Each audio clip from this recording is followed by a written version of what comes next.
Welcome to another plug and play EV video. This one is staying closer to home, as most people are supposed to do right now, I guess. But we're around Boston, just south of the city in Foxborough, Massachusetts, which you will maybe know from Gillette Stadium and all the things you love to hate with the New England Patriots. We are down to look at some of the older infrastructure, where I'm charging right now at this Courtyard by Marriott with two older 25 kilowatt Bosch charge point stations.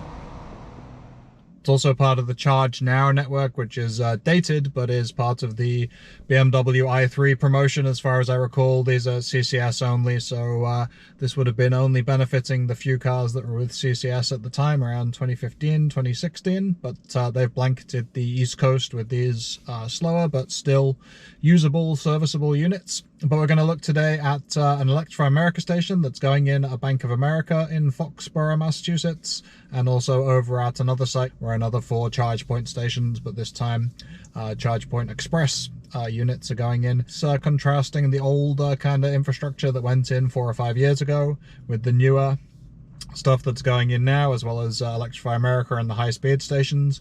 Compare the units, compare the layout, and just take a look with some local examples of fast charging.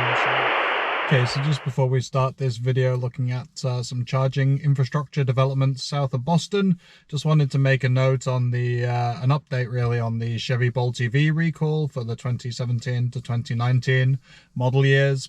A few people seem to have had the update applied at Chevy dealerships, and they seem to be going to 95% roughly. Haven't had it confirmed by GM yet that that's what's happening, but it does seem to be like it will be a slightly less impactful software update than we had originally thought. They were saying, of course, to put the car on Hilltop Reserve mode for 2017 and 2018 models, which brings you down to about 90% thereabouts state of charge. So it looks like if you get it done at a Chevy dealership, you are going to get about 5% more. That does then take away Hilltop Reserve mode by the looks of it, so you're going to lose that ability to set the charge level to Hilltop, but you will then get it only charging up to 95%. Now, I guess the downside of that is that's permanent. You don't get control as you do with Hilltop to toggle it on and off if you need that extra little bit at the top of the battery. So it's really down to personal preference whether you want to lock it in with the software that GM has proposed for the moment until they have a permanent fix, or if you're okay just kind of toggling Hilltop on and off depending on your circumstances. So here at our Foxborough hotel, using these two older stations, Bosch 25 kilowatts, which is fine, but the reason for being down here is to see how the infrastructure is going to be expanding in the not too distant future. So we're right here, just off I-95 south of Boston. There's a Bank of America right here in the town of Foxborough, which is we're going to go and take a look at, see how the Electrify America station that is slated to be going in there is getting on. And then there's another one just over here at something called the Interstate Travel Plaza. That's going to be 4 Charge Point Express 250 units.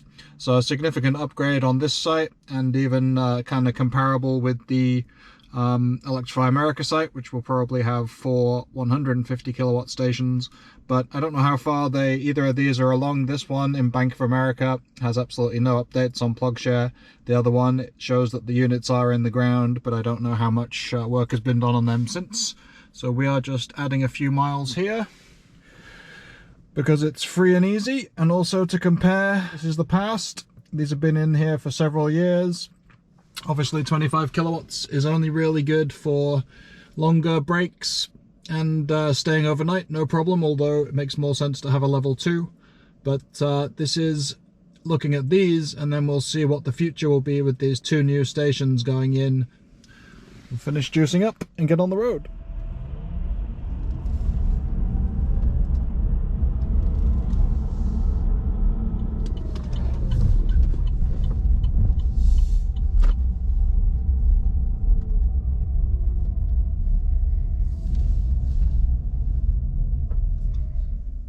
There we are then. It is nicely in the ground here. I'll have a quick look around in a sec, but these are these newer Signet units again, just like we saw over at Marlborough, Massachusetts, Bank of America. And they seem to be the go-to station for a lot of these new sites. So it is a highway site for, looks like there'll be 150 kilowatt, but we'll have a look. They're capable of 350 kilowatts, whether or not the power supply will be that, I don't know, but the stations are capable if they can do it. It's a pretty usual setup. They're as far away from the entrance as you can get, so they've done that well. 4 spaces, 4 stations, 1 CHAdeMO plug, 50 kilowatts, and all the rest CCS. At least 150 kilowatts, possibly 350, we'll see. But here we are then. So we were over here at the Courtyard Hotel with the 25 kilowatt stations. We're over here now. This is the town of Foxborough, so there will be plenty to do here. And then we'll go down here to take a look at this final place with the 4 charge point stations which are being added. So we'd better go because we're running out of light. But good to see these in the ground and almost ready to go by the looks of it. Let's move on.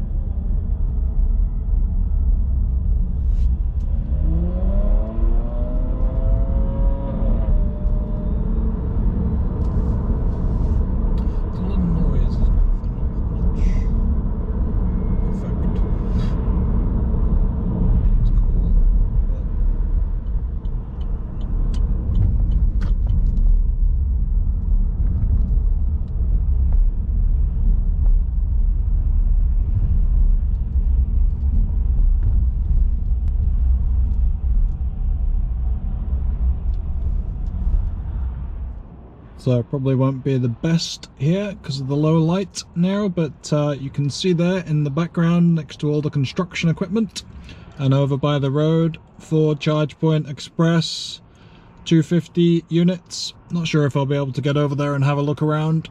It's a bit construction site at the moment. But another great addition, you know, this is going to go from essentially having those 2 25 kilowatt charge point units that we saw on the start of the video to having 8 fast chargers, mostly CCS. I think actually these are CCS and CHAdeMO combo, all of them. So a rapid acceleration here of this infrastructure. So there we go, some interesting DC fast charging infrastructure progress down south of Boston. Fills a nice little gap between Rhode Island and up to Boston in that area where they previously only had the 25 kilowatt stations that we looked at. Again, this is all adding redundancy. It's good to see that charge point stations, they were going in with 4, not just 1. As some stations around Massachusetts have done. And then the Electrify America site, obviously you can see that's more of a local site, limiting at 150 kilowatts. But again, those are going to be very useful. You know, it's not a long way off I-95. Obviously it's focused closer to metropolitan areas, but you know, for the moment we'll take what we can get, and hopefully the other initiatives like state level funding and other networks will start to fill in the gaps that we have between cities and on highway travel. So that's all for now. We'll have more and more updates as we can get out and about, which isn't too much at the moment, but you know, we will do what we can. So thanks for watching as always, and we look forward to seeing you in the next one. Cheers.